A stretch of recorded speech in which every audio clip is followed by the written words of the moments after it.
Hey guys, do you want to learn how to make 70% gross margin on backup and DR? I know for some of you that might seem impossible. Doug Lowenthal and I are teaming up to deliver how to price backup and make really good margins while de-risking your MSP. If you want to learn the secrets to unlocking the growth around backup and DR, don't miss our live Q&A October 30th. Register using the link below. From a leadership perspective, I think it's really difficult for a lot of owners to let go. And that trust, you're handing off kind of your baby to someone else that's not, a stakeholder or a shareholder, and you're asking them to care for what you've built. You got to grapple with that a little bit. Once you can get over that and you have the right people in the right seats, magic can be created, truly.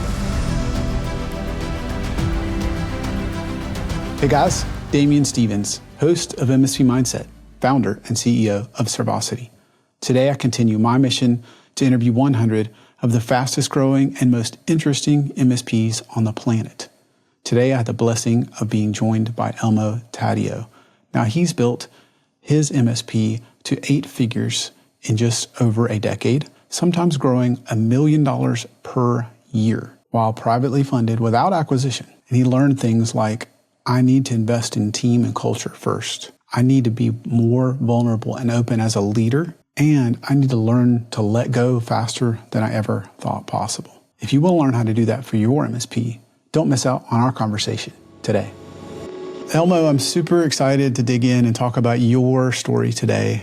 Let's start at the beginning. Tell me kind of the how and why of why you started your MSP and kind of from a pretty unusual angle. Yeah, I didn't take a very, I would say, normal path to where I'm at today, but probably many of us didn't. But my story wasn't a traditional kind of MSP owner where they grew up, always tinkering in tech at a young age. If anything, mine was more or less crafted in or created in an area where I was more of a salesperson, and that was my first job out of college. Working in sales, and I worked for actually a startup at the time, a tech startup company. This is in the mid 90s, late 90s. And what I found out really quickly is when I looked at our own internal IT department, just I really started to gravitate towards it. And I said, hey, you know what? I'm like, with my extroverted personality, I'm like, hey, this may be a niche for me. So I just started reading up on everything like Windows NT, whatever I can get my hands on. And kind of started to just learn more. And I'll make a really long story short. I ended up moving to California. I'm originally from the Philadelphia area in my mid 20s, and worked in just as an IT support, doing legal work, things like that. And I ended up applying for a job with the U.S. State Department. And what happened is I actually got a position to go work overseas in U.S. embassies. As an IT manager. And I believe, if my memory serves, I think this was 2003, which is when the war in Iraq broke out. So what happened is I took the position, but I still had a few months left here in California before I had to move to DC for 6 months of linguistics training and to find out where I was going to go. When I was just kind of taking a few months off to kind of be prepared for that, I did get a call from the State Department saying, really sorry, Mr. Taddeo, but your job's been put on indefinite hold due to the war in Iraq. And, that was my first moment at a young age where I realized, I'm like, here's something that impacted the course or direction of my life that I thought, was happening around the world, right? And so that kind of, I treated it, as I do with most things in my own life, I treat things as an opportunity. And I treat it as like, okay, don't look at this as, did it suck? Yeah, I didn't want that to happen. That's not what I thought was going to happen, but it wasn't also in God's plan either. So I kind of took it as, hey, how do I treat this as an opportunity? So I took that and I went back and I got my graduate degree, got a MBA. And when I was in that program, a few things happened. One, that's when I wrote my business plan for to be a managed service provider, building out recurring revenue. So I kind of took a lot of time, and it was a 2-year program. But also during that time, I first was recruited first by the San Francisco Police Department to go work there, which I turned down, and then the DEA, which I turned down, but then the FBI. I think it was really they were recruiting me with my tech background and my business acumen now.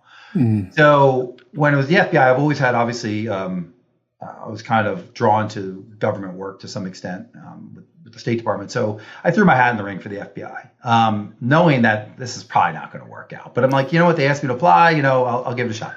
Right. Lo and behold, this is probably now in my late 20s.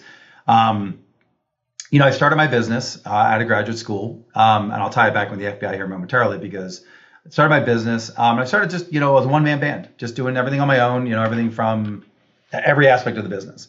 And I started doing pretty well. We had about a dozen clients, making decent money here in the Bay Area.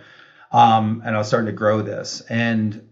But all along, the FBI kept asking me to take different tests, everything from like a GMAT test, a physical fitness test, a polygraph test, medical test, you name it, background checks.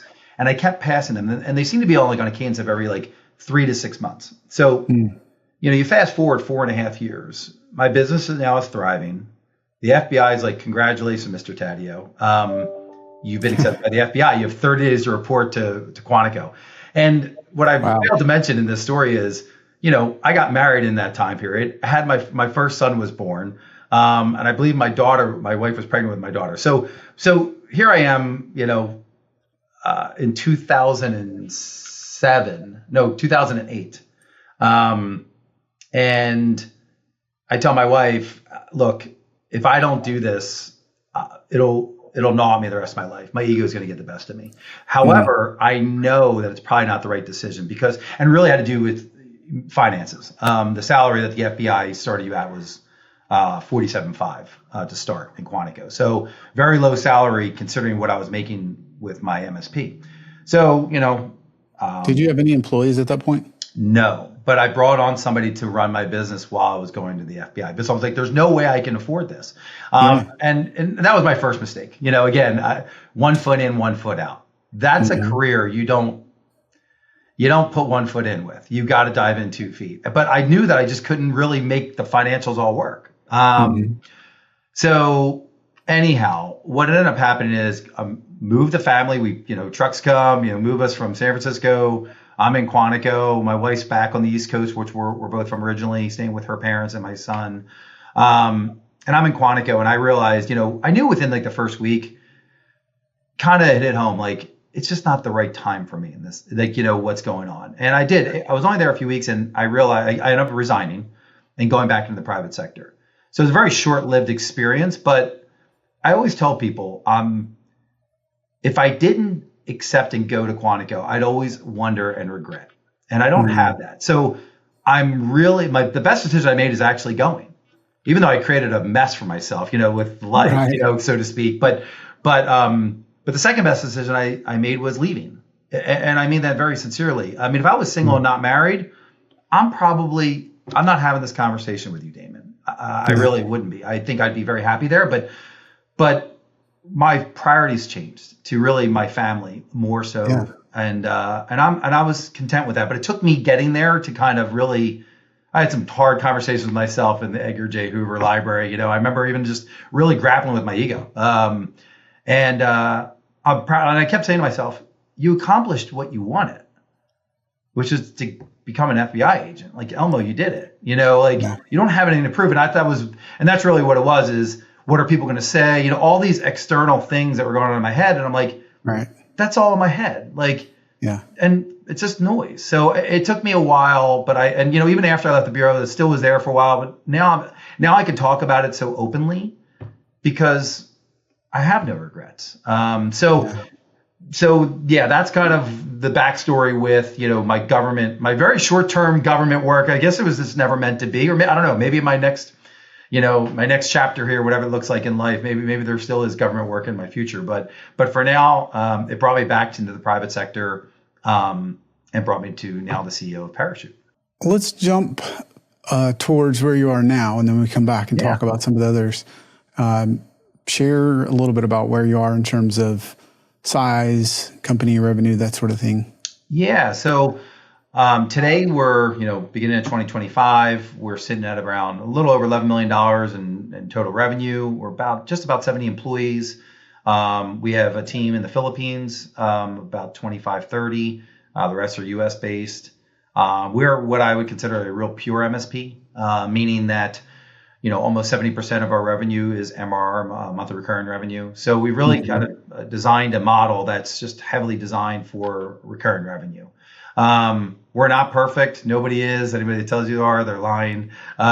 It's, you're still dealing with people and technology, and they're constantly changing. So, but we're a well-established company. It took a little while to get here. A lot of, what I call curve jumping along the way. That's some of the terms I've heard in peer groups during my last decade. But, different milestones we've had to hit to get here. And we still are trying to get to the next curve, which is, that let's call it that. Really, I'm trying to aim for that $15 million range. So we're building for that. And then also, while it's all occurring, we're adding on, security, compliance as a service. That wasn't really a thing a decade ago. It is now. So we really have had to kind of evolve as we go. And kind of my mindset has always been, quote, like more of a biblical quote, but it's like, what got the Egyptians to Egypt will not get them to the promised land. It's the same thing with MSP. It's like, what got you to $1 or $2 million is not going to get you to 4 or 5. What got me to 11 is not going to get me to 15. So I have to constantly, what's been enough to be successful today is not going to be enough to get me to be to success at whatever my goal and vision is moving forward. So constantly I have to evolve as we go. And one of the things is I can't do it anymore on my own. It's not about Elmo. Truthfully, for me, it's never been. It's about the people that I hire. And I think that's what makes really good leaders is you surround themselves with great talent around you and they make you look good. And so that's, and I say that today we have a great team today, but there's been many people that have worked here, previously that have helped Parachute get where it is today. And I think about them from time to time because without them, I wouldn't be here today. And I'm glad that I got them to wherever their next chapter in their own career is as well. So, but yeah, that's kind of a little bit about kind of the who we are today, Damien. Yeah, I appreciate that. Yeah. And that kind of growth and size is unusual. And any of it with outside investment or via acquisition? No, this has all been organic. And I'm proud of that too, and I'm glad you asked that question because, I'm in a lot of different peer groups and I always ask people like, how'd you get there? And I want to know exactly the how. And by the way, there's no easy path. There's no like, M&A is easy. I know that just brings different challenges. It's a challenge that we have not, and as of right now, don't anticipate taking on, but doing it organically means, we just kind of rolled up our sleeves and it's just, knocking on doors, referrals, obviously using like, Google AdWords, SEO, things like that to get our client base in place. But it's, I feel like I'm very proud of that, that it's been organic all the way, because I know it's difficult to get to the size of Rat just through organic growth. You mentioned earlier kind of these curve jumps, that sort of thing. Looking back on all the growth you've seen, are there ones that you would warn others about? Yeah, that first $1 million was really hard because most owners they're doing everything themselves. And I was everything from on-site engineers, support, accounting, sales, account management. You name it, you're doing it. And you got to make some first critical hires. In our case, it was really around support. Just taking that kind of low-level work off of my plate, allowing me to focus on highest best use of my time. And so that first $1 million stuff, because it's a grind. You worry more about, am I going to make payroll? Yeah. And there was a lot of struggles where we're going to make payroll, and you're most likely working for less than what your value is if you were working in the private sector, not as an owner.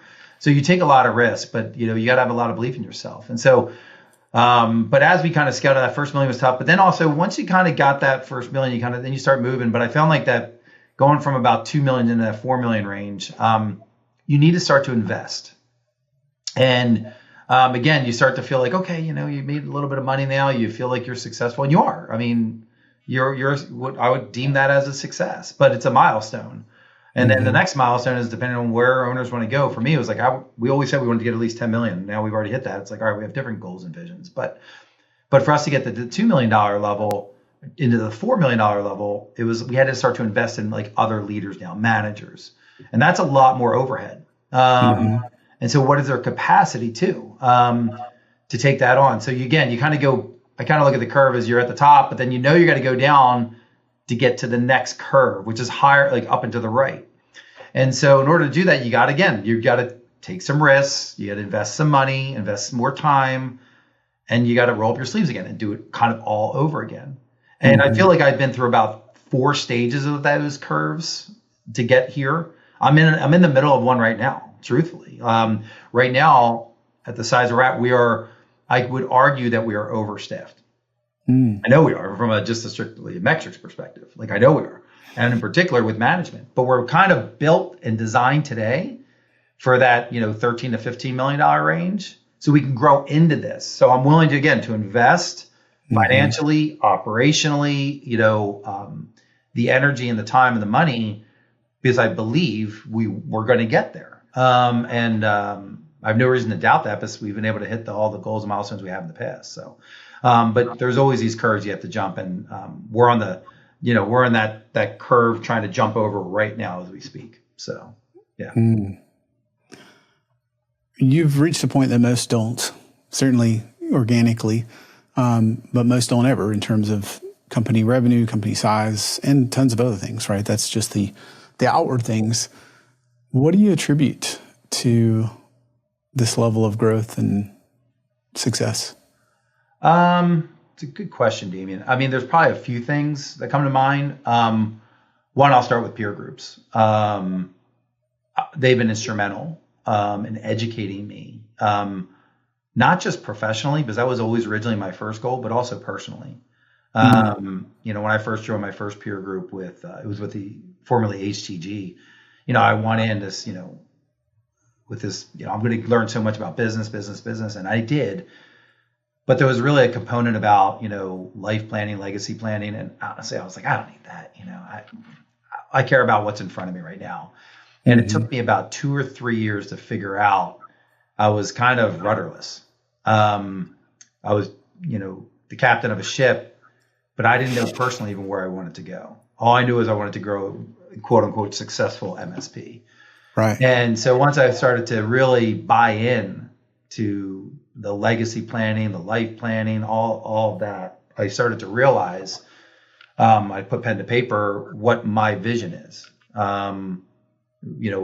What is my personal growth plan, things like that. And then it helped me, honestly, also shape my own values.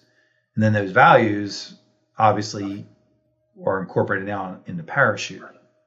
So without doing that, and honestly, without the direction of some of the peer groups, I don't think I'd find as much success, or I find it a lot harder to get to where I'm at today. And by the way, it's still hard, but it's also misery loves company, Damien. Just, talking with other business owners, you talk about this, everyone's got the same problems, same stories. So it's good to kind of just empathize with each other and to say, hey, I'm not alone. That's right. And I found that very comforting when I really needed it, in times when I really needed it. Yeah. Yeah. I'm glad you bring that up, because it can often be very lonely. Yeah. Building a business, being online, paying payroll, not really paying yourself, maybe missing paychecks. Yep. Going into debt, certainly signing on the line for lots of debt sometimes. Yep. And, who do you go to? Who do you ask? Right. So.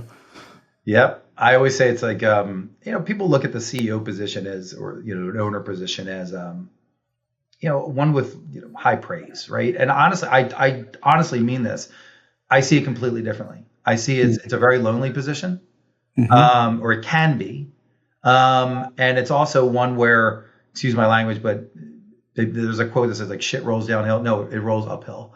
And that's all I deal with is like, problems, right? And some are bigger than others, but when it does, like you just mentioned, when it comes to payroll, like it's my responsibility. Like, I do see that I have a responsibility to the 70 employees and their families here at Parachute today. Like that's a burden. And to take another quote here, it's actually from Charlie Brown. Everyone knows who Linus is, probably, the guy who kept his little blanket, but he has a quote that says, there's no heavier burden than a great potential.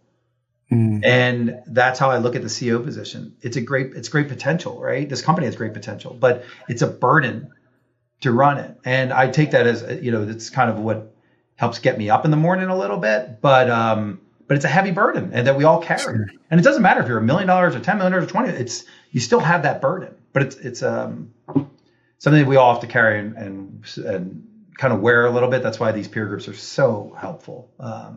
I highly, highly encourage it. When I talk to, new MSPs that are starting, like, what would you do differently? I'm like, join a peer group immediately. That's number one. And usually that's where I'm finding them. And the second thing, Damien, to answer your question, I'd say is trying to build a business structure.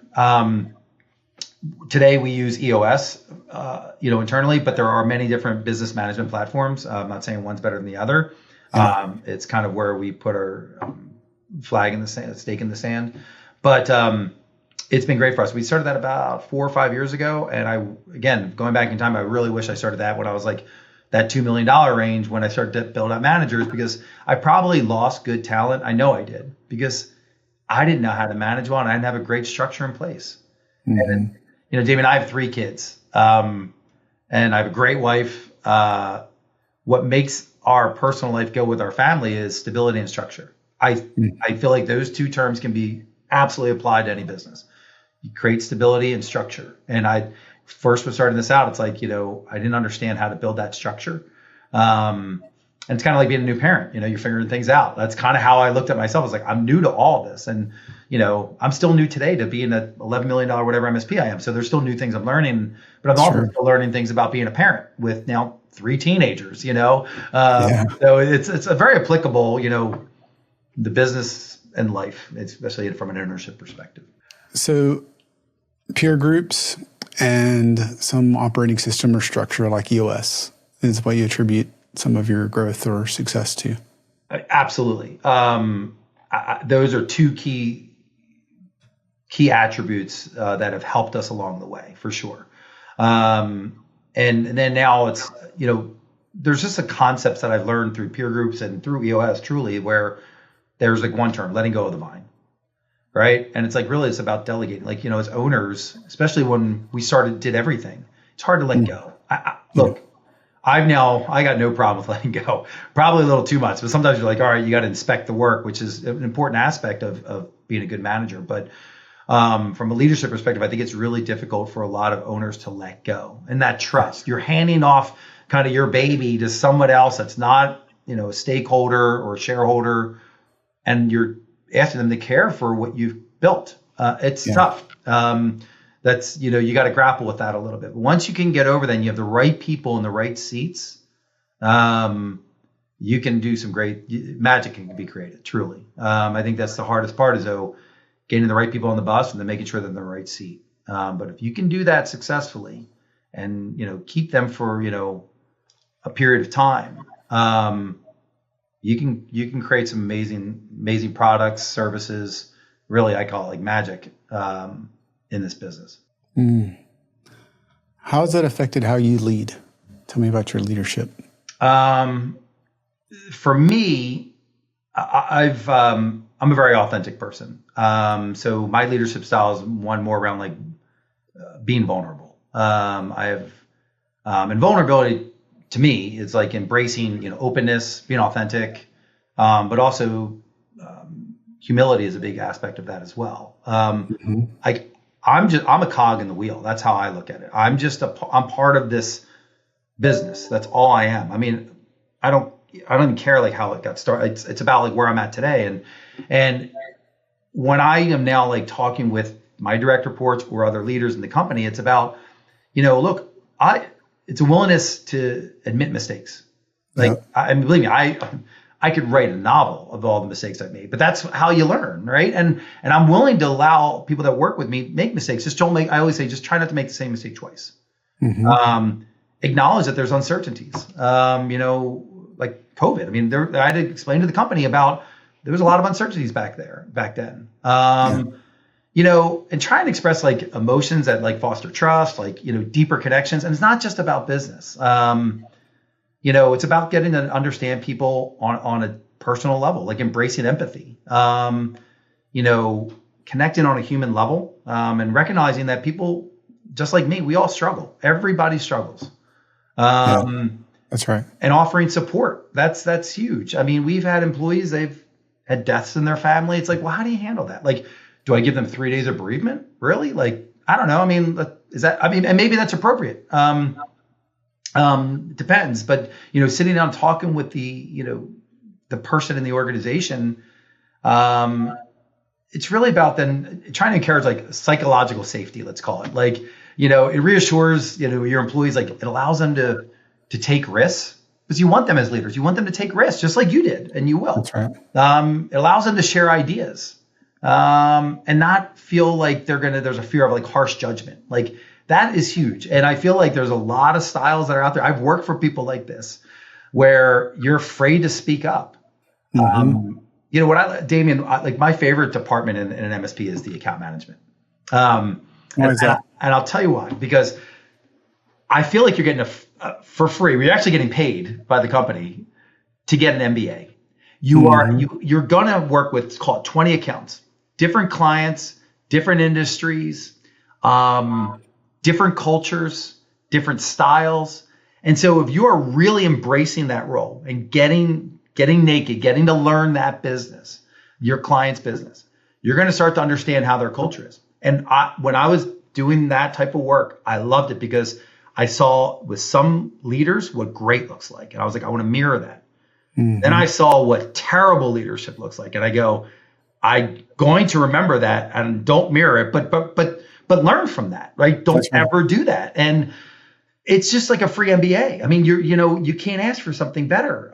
If you really love business and culture and leadership, it's right there for you. So it's about being self-aware, being open-minded, and seeing things as an opportunity with all your accounts. So I really love that role. I always try and tell that to our account managers today. I'm like, to embrace that. You'll see what great looks like out there. And sometimes you may see what just terrible looks like. And then I go, it also allows you to give perspective about how things are here. Which is sometimes, it's, hey, we're not perfect again, but it's like, hey, if you have suggestions, we're all ears. So that's a little bit about my style. From a leadership, being vulnerable is just, I do have to work on it, but also comes a little bit more naturally to me. I'm just very authentic in who I am and how I walk my life. Since you enjoyed account management so much, is that one of the ones you struggled to give away? Yeah, I probably did. But I still have general oversight of that department because I believe they're the tip of the spear with your clients. They're the lead singers now. It's not the CEO. It's not at the size they're at. It's not me. I mean, honestly, a lot of my clients that are recently have come on board, they may meet me in the sales process because I think it's important that we get to know each other a little bit. But if I'm really building a great company, the people should just run the organization. So in the account manager, those lead singers, they are out there, developing those relationships, building those relationships. And so we have a director in that department now, but he reports directly into me. Just so you also have how are things going with our clients? Because honestly, I find it interesting. I find what our clients do, especially in the Bay Area with all like tech startups, it's fascinating what's going on in the world today. How has it shaped your culture with vulnerability and psychological safety being something that's so important? Yeah, so our core values here is the acronym TACT, T-A-C-T, which means like you're sensitive in dealing with others or difficult issues. And honestly, I like that because it's kind of what we deal with. We're always dealing with difficult issues or sensitivity around, human beings behind keyboards. Right. So TACT, what it stands for though here is teamwork, accountability, commitment, and transparency. And so, when I look at our core values and how we are today, it's really that teamwork piece and that vulnerability that I share, I see it with others. They're willing to talk with other employees, kind of get personal. And let me give you an example. We have 25 or 30 employees in the Philippines. So, and we started that office right before the pandemic in 2019. When I went over there. So 2020 is when we launched, right 2 months before the pandemic. So we had to obviously rewrite how we were going to operate over there. And with all the restrictions that were in place, it took us years. We had a vision like we'll go there once or twice a year, send leadership, all these things. All that got thrown out the door. So just last year, myself and 2 other leaders of the company went over. It was the first time in a few years. Wow. It was awesome. And, the culture there, Filipino culture, it's different than here in the US. It's very kind of hierarchical. Like, they were like, oh my God, the CEO is coming. It's, are they going to make me all go back into an office? All these things, right? And I remember the first meeting that we had with all the employees, it was about, I just want to listen. Mm-hmm. And I think it took a few by surprise. I don't want to tell you what to do. I mean, I'm there, we had some agenda to go over, but it was really about listening to them and how are things going. And when you think about it, this is like the human side of it all. For those that have, many MSPs now have, teams in the Philippines, go through wherever you may have it. But in the Philippines, it's a 14-hour difference. Yeah. And they need to work sometimes US hours. A lot of them do. Imagine that. Just remove the business side of it. Put your human hat on. You're asking people to work throughout their night. That's hard biologically. Right? I mean, it's very difficult. And I'm trying to just be empathetic towards it. Like, how is that for you? And now, granted, the culture over there and a lot of their businesses built on that in the Philippines, but it still doesn't make it any easier. I mean, we're all humans. I mean, imagine just staying up all night and trying to sleep all day. And you have a family, by the way, that works on a completely different time schedule. Mm-hmm. And sometimes they're 2-3 family generation households. What I heard from that team, and again, the humanness of it all, is they were grateful because after COVID, we allowed people to work remotely. And they thought we were going to be going over there to say, hey, butts back in seats. And believe me, it's crossed my mind, don't get me wrong, many, many times. And I said, look, for us to keep the productivity level high, here's what we need from you, but we want you to continue to work from home, because commuting in the Philippines, especially in like Manila, it can take 2 to 3 hours just to get to the office. And that's no joke. Wow. And so I look at Parachute as we're giving that time back to them. And that's a precious resource, is time. And I just ask in return, just hit your numbers, like the metrics that we have in place, the KPIs, like that's it. We're not asking for you to go above and beyond. We're just the expectations that you have for your job, just do your job. That's it. And if you do your job, we don't have to go back to an office. It's just that simple. And I think it caught people by surprise because that is not what they expected. I think they're just used to, different businesses handling these types of things in a different way. And so what I try to do is, again, be vulnerable, do a lot of listening, and if you take care of the people, hopefully they'll take care of the business, which essentially is just take care of the customers. That's all I care about. If they take care of our customers, we'll have a great, thriving business. Yeah. How were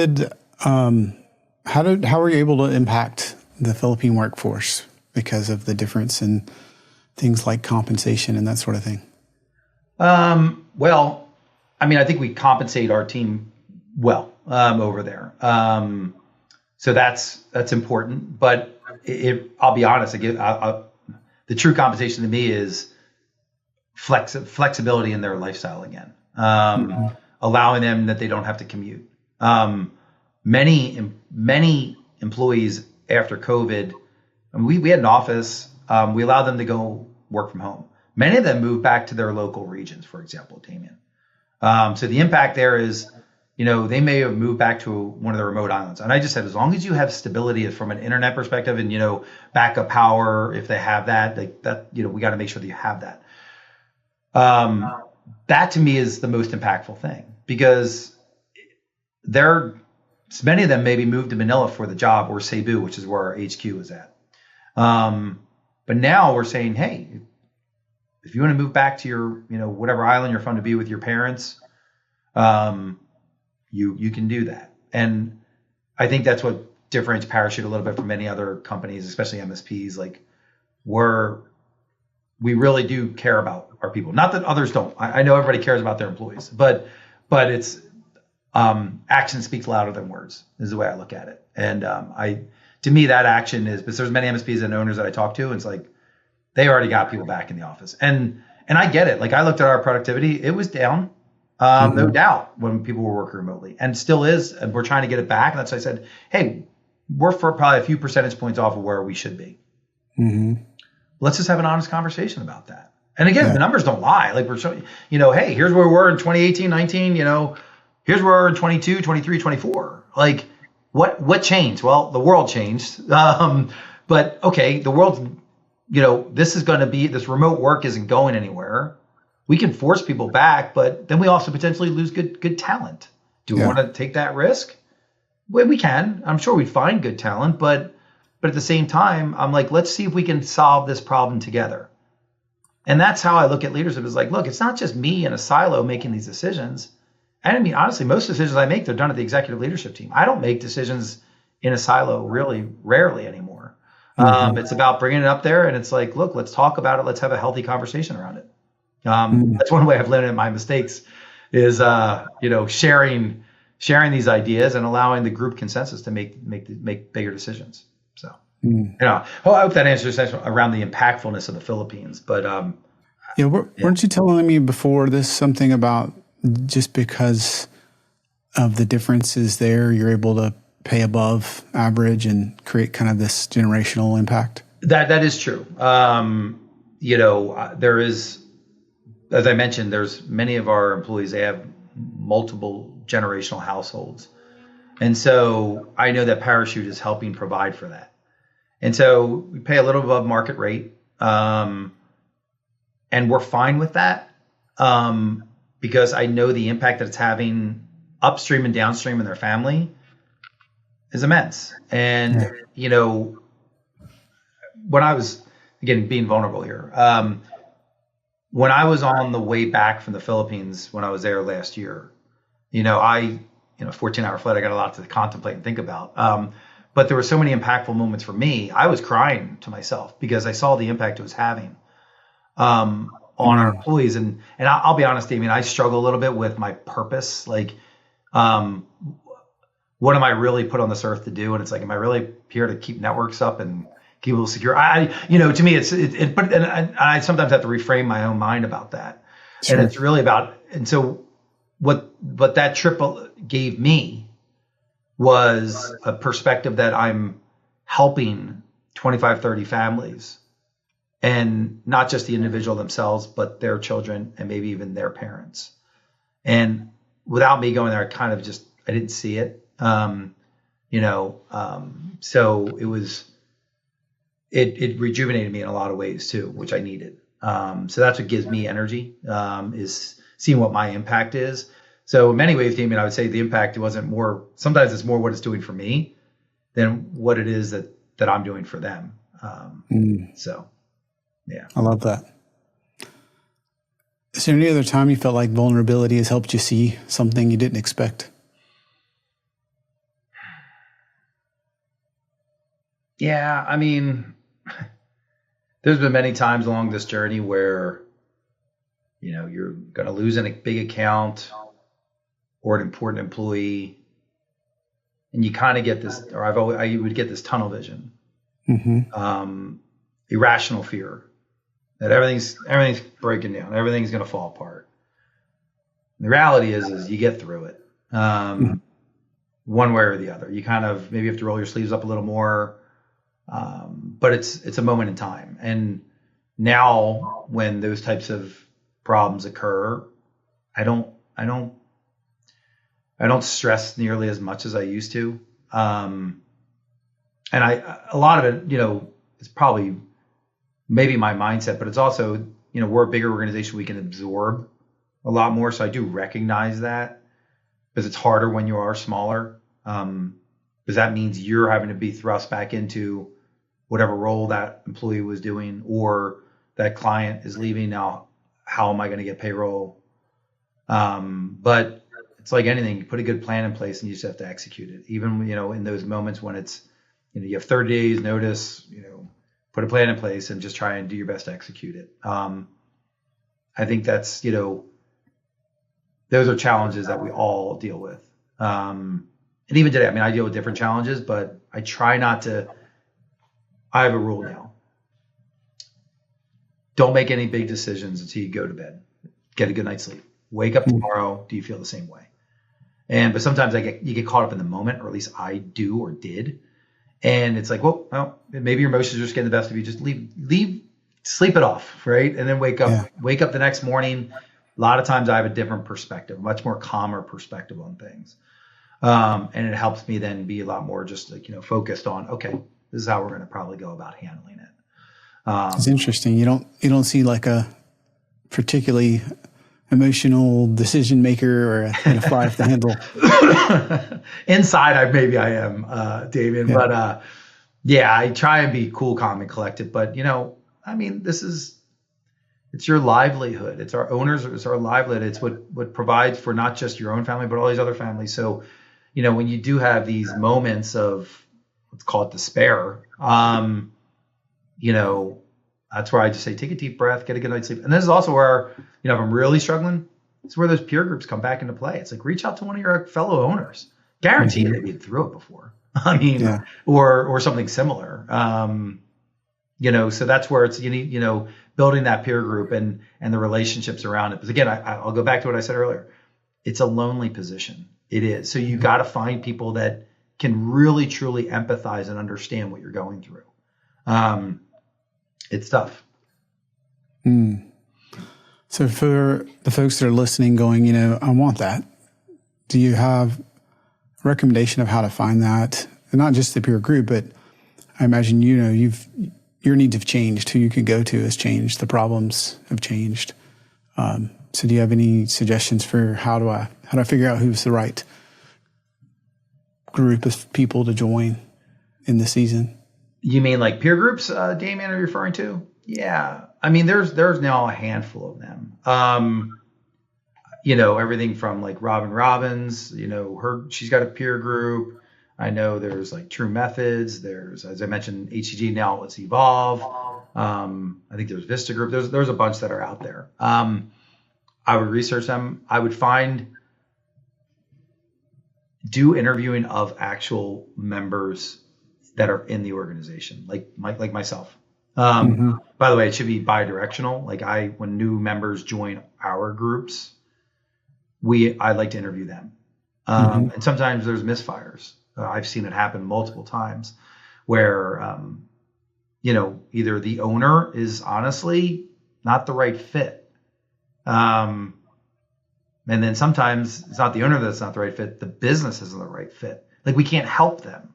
They have a different model. I always like to say we're all making ice cream, but we have different flavors of it. I like mint chocolate chip, so I'm making mint chocolate chip, but somebody else may be chocolate and they're doing a great job with chocolate.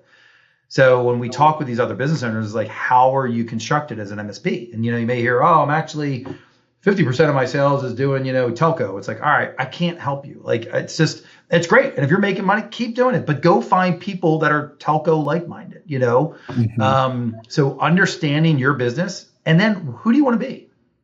What are you trying to build? We've had many, I've interviewed many owners that they are, call it 50% of the revenue comes from not pure MSP. It's coming from whatever, maybe, like I said, telco, let's call it, or cabling.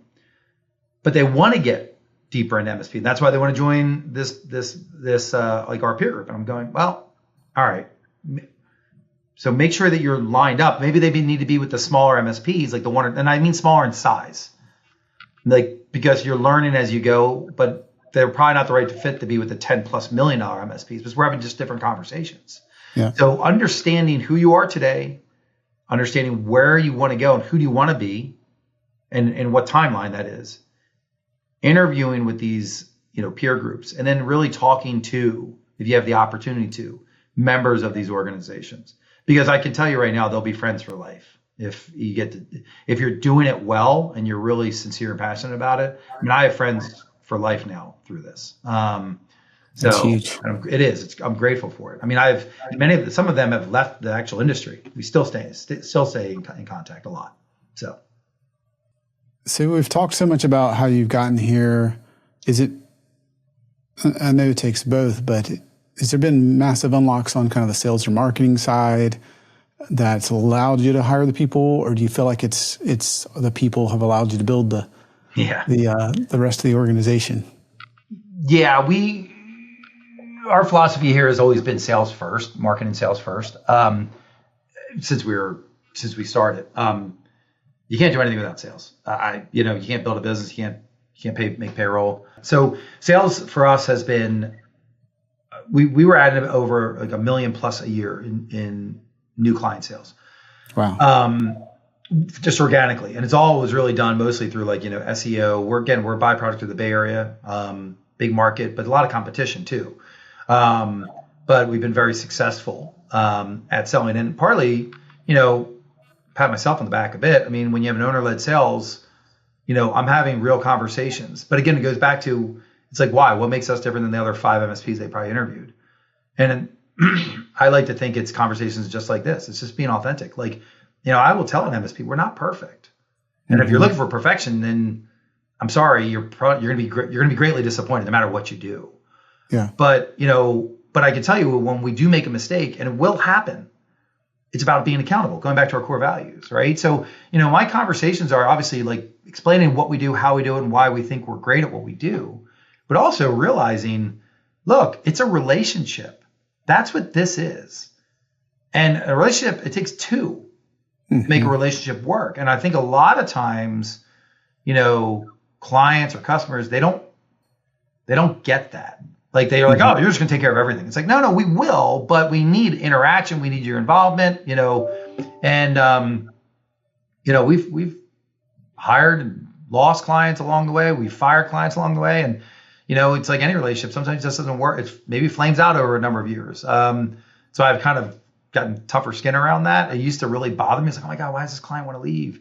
Sure. And I used to take it personally. And I'm like, look, this is just, part of business now is what I realized. But the sales process is what helped, I really believe, us get to where we are today. But it is challenging, Damien, because there's a term, again, I'll go back to like an HTG term, or now it's a ConnectWise term, evolve, operational maturity level. Yeah. Every business has one. We have our own. And you're always trying to match what great success looks like with a customer, in my opinion, is you're aligning operational maturity levels together. So like on a scale of 1 to 5, say we're a 4, and you bring on a client that's a 1, you already have a mismatch, right? And vice versa. Say you're a 2 and you bring on a client that's a 4. Well, they're gonna be expecting things you can't do. You can't operate to. So you gotta find out where they're at. And that's tough in the sales process. Like it's very difficult. It's like, because first of all, I mean, everyone's probably putting their best face on, but what we try and do in the sales process is look, pull back the covers, like open up the hood, come to our office, see what we're doing. We will show you our process procedures. Like that way you start to feel, and it's like, are we the right fit for you? That to me is the most important thing. Now, when we were in our early days, it was like revenue was king because we just need to make payroll. And I get that. It's definitely changed and evolved over time, Damien, to the point now where really what we want is the right fit. I don't want bad revenue. It hurts too much now, the size we're at. What I care about is making the right fit, the right partner that we can work with over a very long period of time. And again, I go back to, it's a relationship, and we're looking for long-term relationships. That's really what this is about. It just happens to be through IT and security. I love that. So a lot of people throw around operational maturity and maybe track it, and maybe they're moving up that ladder. Maybe they've moved from a 2 to a 3 or wherever they are on that journey. But that's the first time I've heard somebody say, you need a match. Yeah. And I guess I kind of understand if they're expecting a 4 and you're a 2, but the other way around, just to kind of caught me off guard for whatever reason, that you want to assess their operational maturity.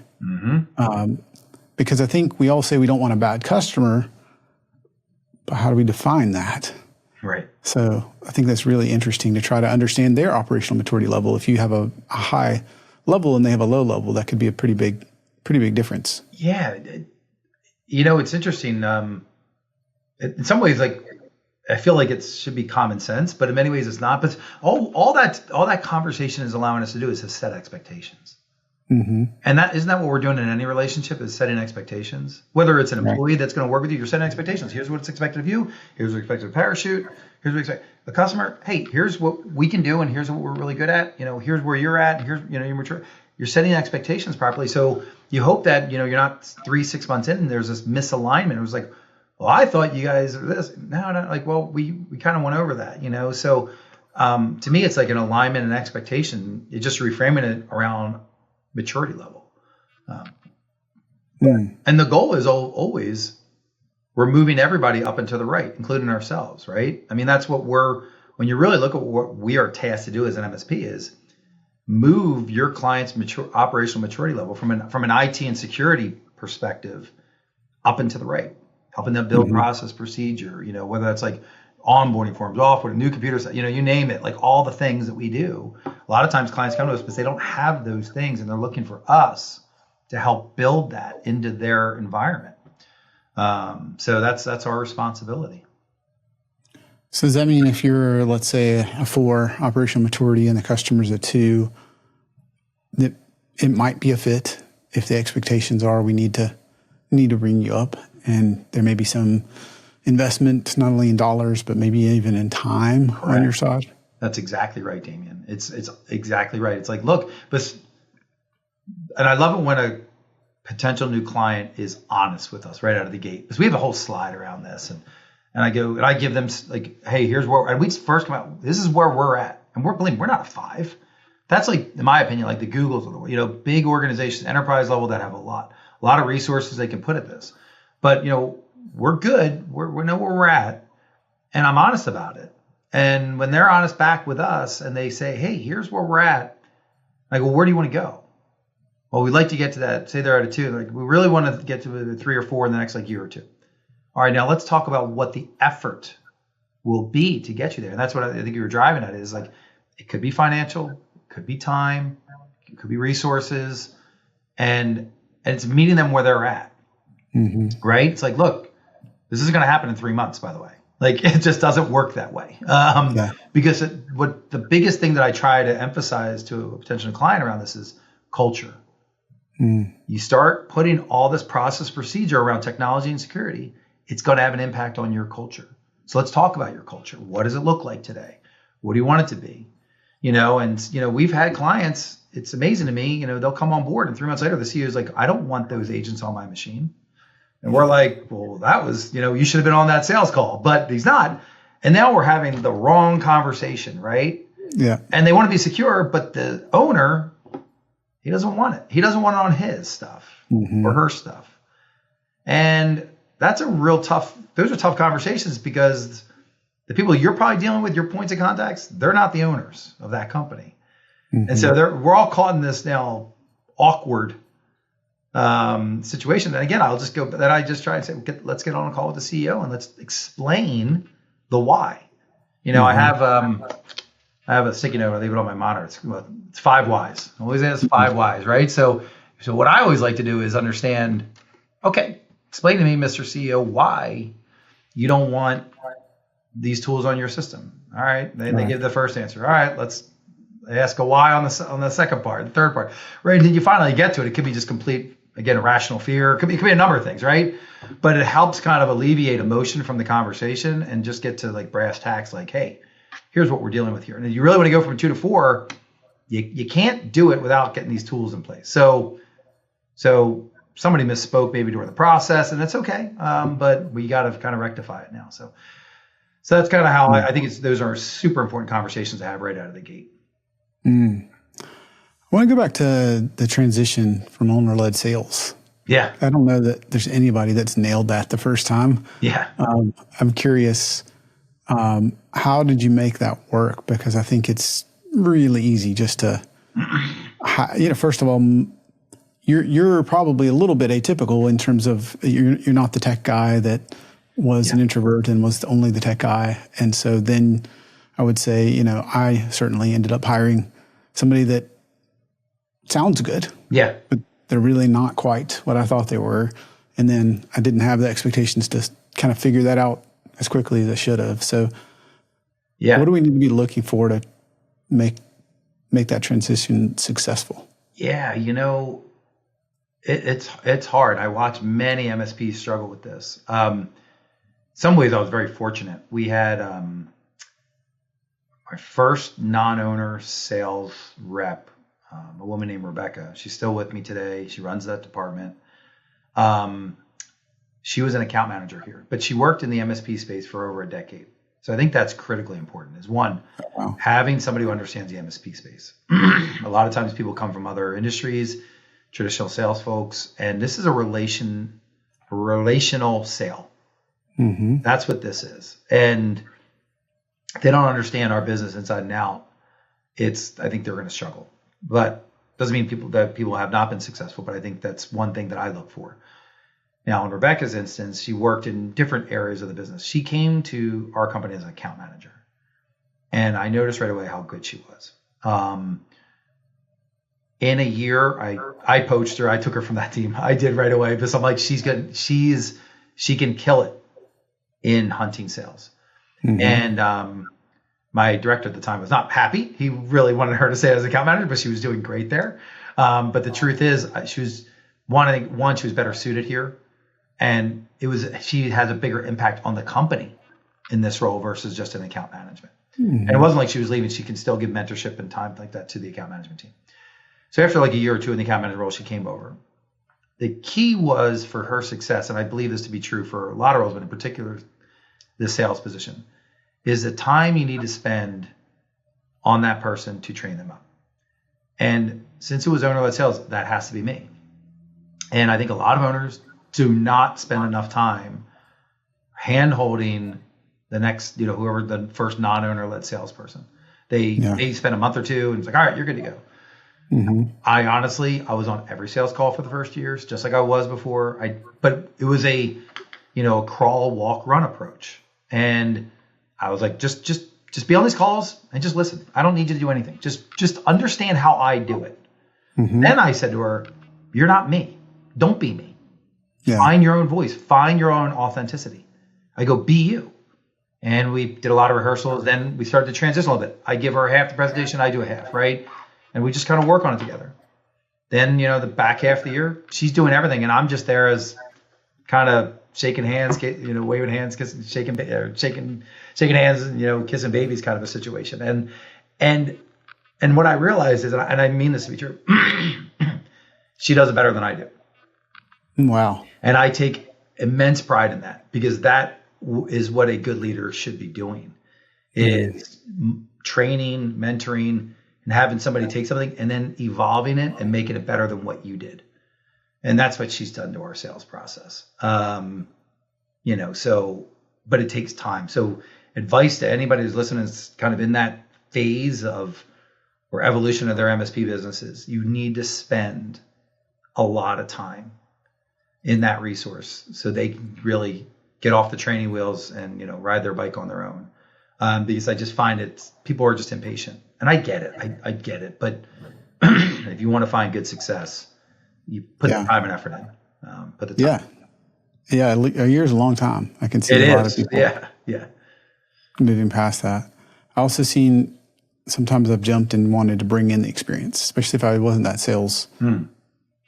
naturally salesperson. So I'm like, well, you can copy what I'm doing, but I'm kind of, mediocre at it. So why don't I bring in this, C-level, but usually this VP or C level or whomever, they usually aren't in the industry, right? There's all these other things that even if they're really great here, they were really great there. They just may not be able to make that transition quickly enough. Right. And that's tough when you're not the subject matter expert and you're kind of leaning on somebody. So in situations like that, Damien, I always recommend put them in peer groups. There are peer groups that, again, I was just talking about owner-led peer groups. Many of these peer groups now have, call it like subcultures or, subdivisions, like just around sales, just around ops, just around finance. And I think that's very important. And Rebecca, I'll go back to her. She's in a peer group. She's been in it for two years. She's working with Robin Robbins' program. And that's helped her. Again, just to be able to share stories with other sales reps and MSPs around the country, it's great. Again, it's like you're not alone. You're not. Yeah. You can share that. You can empathize.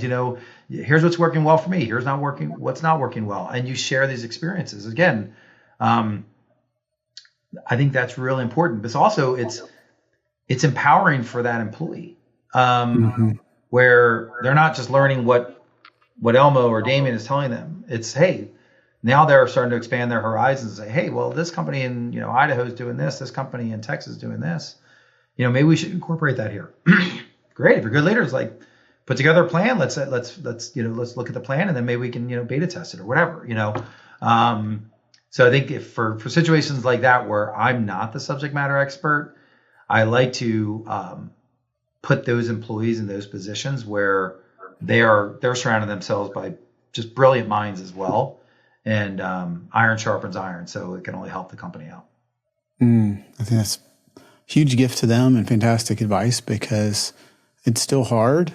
You need somebody to relate to, right? Mm-hmm. So you're not alone. And I've found that, it's so much richer when you don't just have my perspective.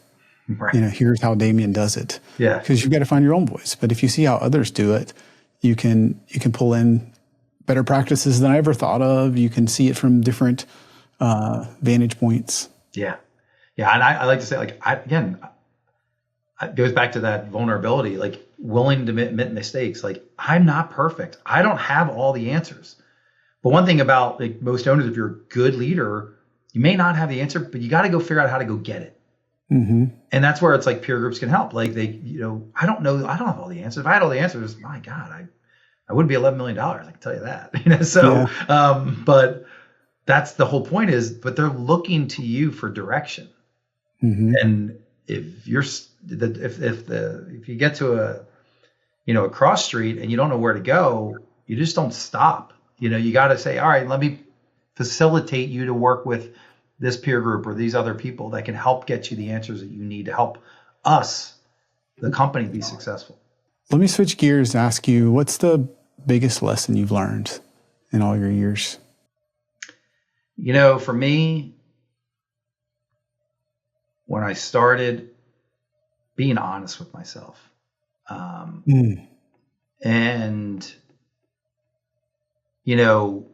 and what I mean by that is, I think different scenarios, like, I think I can make this work.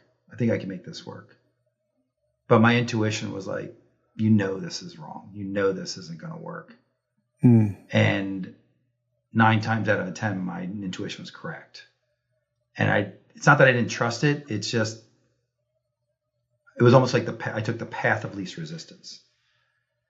And especially with relationships. I mean, that's what this business is based on, whether it's with clients or employees or partners or whatever. And not being honest with myself and making the hard decisions when I was younger, because I thought I could get through it and things would eventually be okay. And I know I'm talking a little bit of abstractions, because there's so many different scenarios where this has occurred. But the truth is, it's like there's been so many scenarios along the way where if I was just honest with myself and really trusted my instincts and my gut, and not to say make decisions based off of that, but then, look at it rationally as well, I probably could have avoided a lot of mistakes.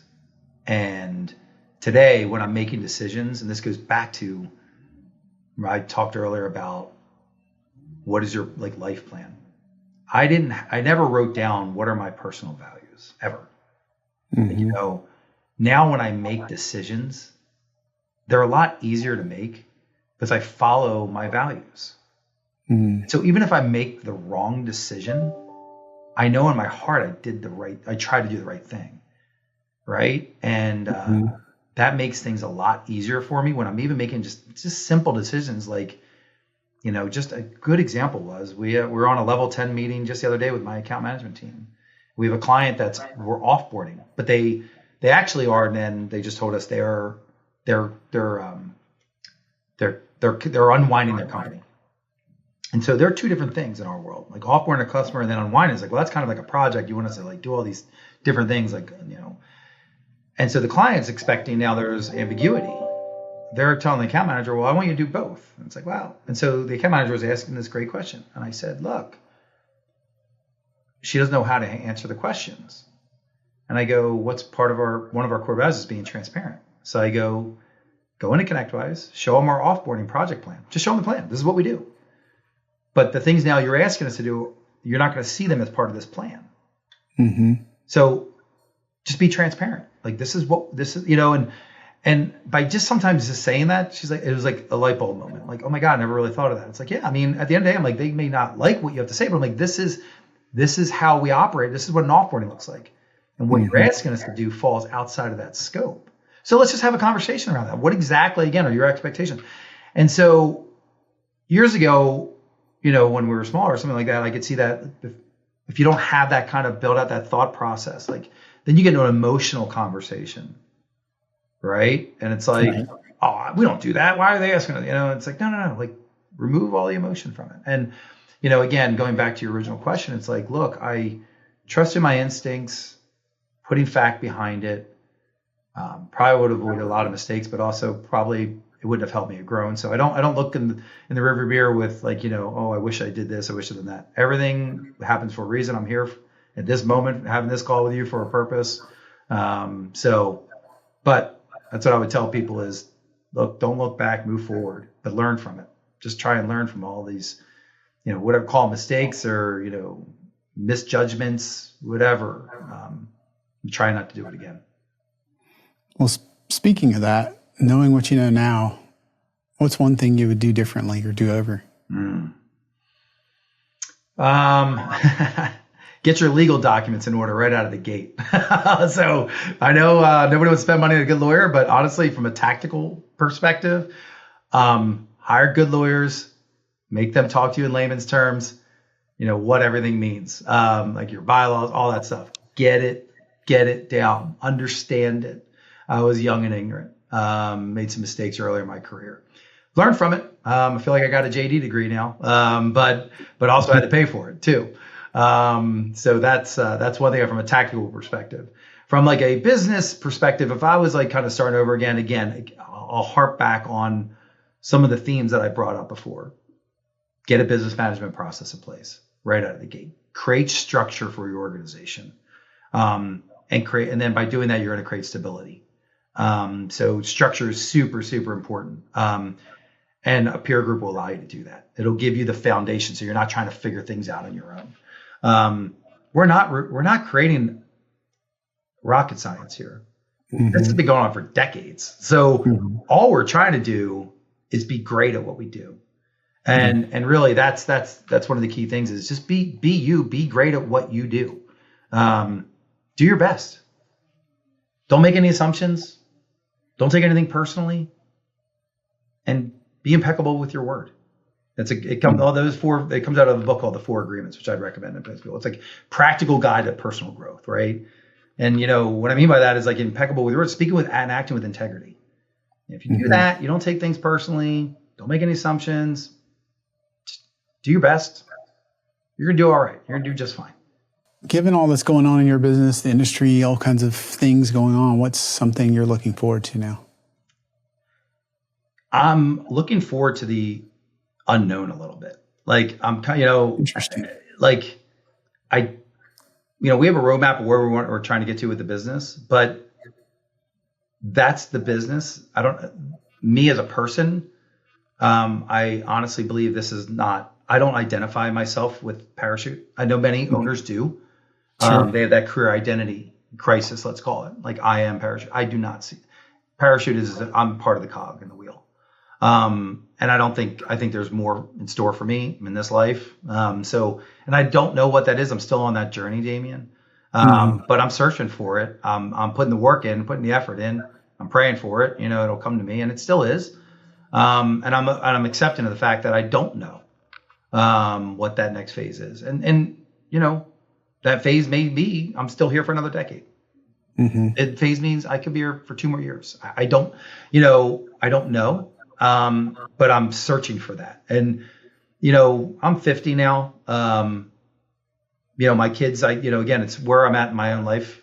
And about 4 years from now, all my kids are hopefully, fortunate enough to be all in college and, out of the house, which creates a whole new phase for me personally. Right. And I think as owners, we're all in different phases, personally and professionally. So making sure there's alignment for me about what I want to do and whatever this next chapter of my life is, because I'm about to embark on a new chapter of my personal life with my wife. I'm almost like, hey, it's nice to know you again in some ways, Right. We're not just running the household, for the past 2 decades. So, and I'm honestly, I'm thrilled and I'm excited for that. But trying to find what my next chapter is and the significance of it all. I'm searching for that right now, and I'm okay with the fact that I don't have the answer. My 20-year-old self would have been very upset with myself and not giving myself grace for not knowing. Sure. What do you mean you don't know what you're going to do over the next 2 years? That's kind of how it's always kind of my mindset. But now I'm like, it's okay to not know. Yeah. But keep working towards it. So that's where I'm at from a personal and even a professional standpoint. That's really cool. What is on the flip side? What's the biggest challenge you have right now? We're from an MSP perspective. We're at this inflection point, I call it, within the business, where we have a lot of older accounts and a lot of newer accounts, and our offering has changed over the years. And last year we had to do what was called farming of the accounts, of all of our accounts. We only sell one thing here, one offering. But that offering, years ago, it didn't include a lot of what security tools that you need today.